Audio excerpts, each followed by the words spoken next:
نبی کریم صلی اللہ علیہ وآلہ وسلم نے ارشاد فرمایا، مسعود اس کا مطلب جانتے ہو کیا ہے؟ میں نے کہا اللہ اور اللہ کا رسول خوب جانتے ہیں۔ تو نبی کریم صلی اللہ علیہ وآلہ وسلم نے ارشاد فرمایا، اعوذ باللہ من الشیطان الرجیم، بسم اللہ الرحمن الرحیم۔ شروع کرتی ہوں اللہ کے بابرکت نام سے جو بڑا مہربان اور نہایت رحم فرمانے والا ہے۔ لاکھوں کروڑوں درود و سلام ہو کملی والے آقا محمد مصطفیٰ صلی اللہ علیہ وآلہ وسلم پر، جو خاتم النبیین ہیں، جو خاتم المرسلین ہیں، جن کے بعد نہ کوئی نبی ہے نہ رسول ہے۔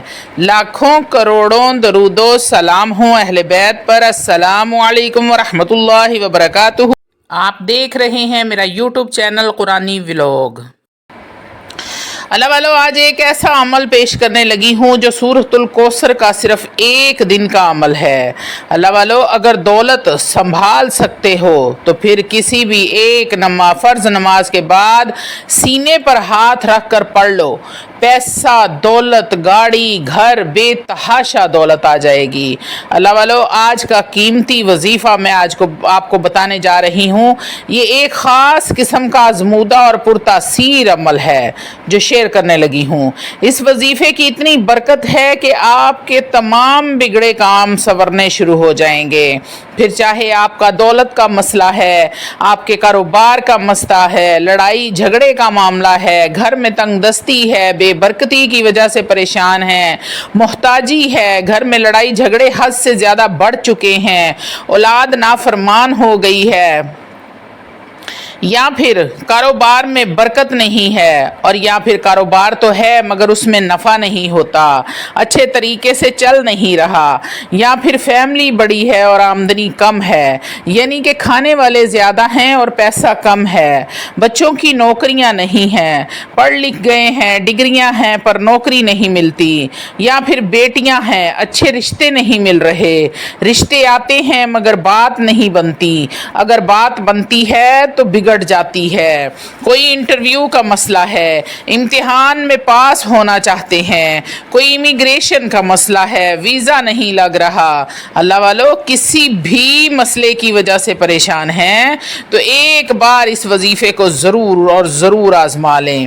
انشاءاللہ تعالی العزیز آپ کے بگڑے ہوئے کام بننے لگ جائیں گے۔ ایسے ایسے معجزات آپ کی زندگی میں ہوں گے کہ آپ خود حیران و پریشان ہو جائیں گے۔ اللہ والو، خاص کر کے ربیع الاول کے مہینے میں آپ اگر اس عمل کو کرتے ہیں تو آپ کے کام دنوں میں نہیں، گھنٹوں میں نہیں، منٹوں میں اور چٹکیوں میں بننا شروع ہو جائیں گے۔ اللہ والو، یہ بڑا ہی برکتوں والا مہینہ ہے۔ اس مہینے میں اپنے رب کو راضی کر لو، رب بڑی آسانی سے راضی ہو جاتا ہے۔ اللہ والو، یہ اللہ کے محبوب کی آمد کا مہینہ ہے۔ اس مہینے کو کبھی بھی لاپرواہی سے مت گزارنا۔ جو مانگ سکتے ہو اس مہینے میں مانگ لو۔ اللہ والو، جب نیا چاند نکلتا ہے، ربیع الاول اسلامک سال کا تیسرا مہینہ ہے، جب نیا چاند نکلتا ہے تو انسان کے نصیب اور تقدیر میں واضح فرق پڑتا ہے۔ اگر آپ اپنی ایسی زندگی کا آغاز کرنا چاہتے ہیں جس میں نہ کسی کے سامنے جھکنا پڑے، نہ کسی سے مانگنا پڑے، نہ در در کی ٹھوکریں کھانی پڑیں، تو ربیع الاول کا نیا چاند نکلنے سے پہلے آپ نے سورت کو ایک بار اس کا وظیفہ ضرور کر لینا ہے۔ اللہ والو، یہ چھوٹی سی سورت ہے، تمام مسلمان بچے، بوڑھے، جوان، سب کو یہ زبانی یاد ہوتی ہے۔ 30ویں سپارے کی چھوٹی سی سورت، سورۃ الکوثر۔ آپ سورۃ الکوثر سے بہت سارے فائدے اٹھا سکتے ہیں۔ اللہ رب العزت نے اپنے محبوب کو تسلی دینے کے لیے یہ سورت نازل فرمائی۔ اس صورت سے آپ محبت کے بھی بے تحاشا عمل کر سکتے ہیں، نفرت کے بھی کر سکتے ہیں، جدائی کے بھی کر سکتے ہیں۔ کہنے کا مطلب صرف اتنا ہے کہ یہ ایسی طاقتور ترین صورت ہے، جس بھی عمل کے لیے کرو گے آپ کا وہ کام ہو کر رہے گا۔ تو اللہ والو، اس مہینے میں اگر کرتے ہیں تو اس مہینے کی برکتیں اور فضیلتیں آپ کے عمل کو 100